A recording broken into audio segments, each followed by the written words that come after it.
ఈ మధ్య వరుసగా సినిమాలు చేయడమే కాదు, ఈ సినిమాల రిజల్ట్ తోనే అందరినీ షాక్ అయ్యేలా చేస్తున్న సుహాస్ ఈసారి మరింత కమర్షియల్ వేలో మన ముందుకు వచ్చాడు. ఓబామా అయ్యో రామా అంటూ థియేటర్స్లో హంగామా అయితే షురూ చేశాడు. మరి ఈ హంగామాను కంటిన్యూ చేస్తాడా?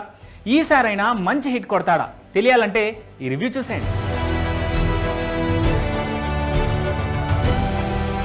ఇక ఈ సినిమా కథలోకి వెళ్తే రామ్ అలియాస్ సుహాస్ చిన్నప్పుడే తన తల్లి అలియాస్ అనితా హంసానందిని చనిపోతుంది. మేనమామ అలీనే అన్నీ తానై పెంచుతాడు. కాలేజీ చదువుతున్న రోజుల్లో అనుకోకుండా సత్యభామ అలియాస్ మాలవిక మనోజ్ పరిచయం అవుతుంది.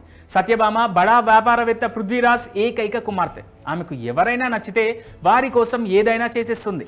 రామ్ని డైరెక్టర్ని చేయాలని ఫిక్స్ అవుతుంది. అతనికి ఇష్టం లేకపోయినా స్టార్ డైరెక్టర్ హరీష్ శంకర్ దగ్గర అసిస్టెంట్ డైరెక్టర్గా చేర్పిస్తుంది. కొన్నాళ్ళ తర్వాత 3 ఏళ్ల వరకు మనం కలవద్దని కండిషన్ పెట్టి అతనికి దూరంగా వెళ్ళిపోతుంది. ఆ 3 ఏళ్లలో రామ్ జీవితం ఎలా మారింది? సత్యభామ రామ్కి దూరంగా ఎందుకు వెళ్ళింది? రామ్ తండ్రి ఎవరు? సినిమాలో అంటేనే నచ్చని రామ్ని దర్శకుడిగా చేయాలని సత్యభామ ఎందుకు ప్రయత్నించింది? రామ్ దర్శకుడిగా సక్సెస్ అయ్యాడా లేదా? చివరికి రామ్ సత్యభామ కలిశారా లేదా అనేదే రిమైనింగ్ స్టోరీ. తెలుగు సినిమా అంటే లవ్, ఎమోషన్, డ్రామా ఇవన్నీ ఉండాలి అని ఓ సీన్లో హీరో సుహాస్ అంటాడు.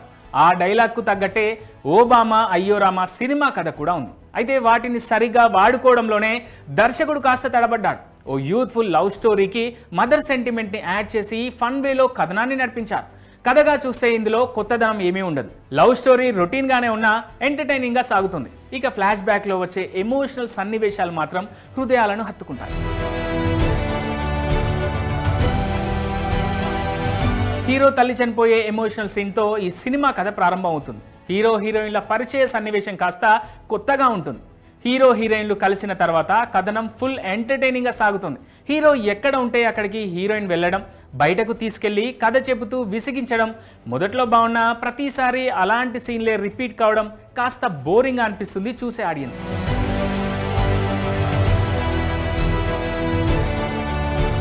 ఇంటర్వెల్ సీన్ బాగా ప్లాన్ చేశారు డైరెక్టర్. ఇక సెకండ్ హాఫ్లో వచ్చే హీరో మదర్ ఎపిసోడ్ చాలా ఎమోషనల్గా ఉంటుంది. అలాగే ఫ్రెండ్ పెళ్లి ఎపిసోడ్ కామెడీగా ప్లాన్ చేసినా అది వర్కౌట్ కాలేదనిపిస్తుంది.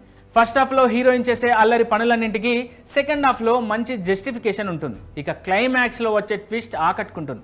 ఎలాంటి వల్గారిటీ లేకుండా ఫ్యామిలీ అంతా కలిసి చూసేలా ఈ సినిమాను తీర్చిదిద్దారు మేకర్స్. అయితే కథను మరింత బలంగా రాసుకొని ఫస్ట్ హాఫ్ విషయంలో ఇంకాస్త కేర్ తీసుకొని ఉంటే సినిమా ఫలితం మరోలా ఉండేది.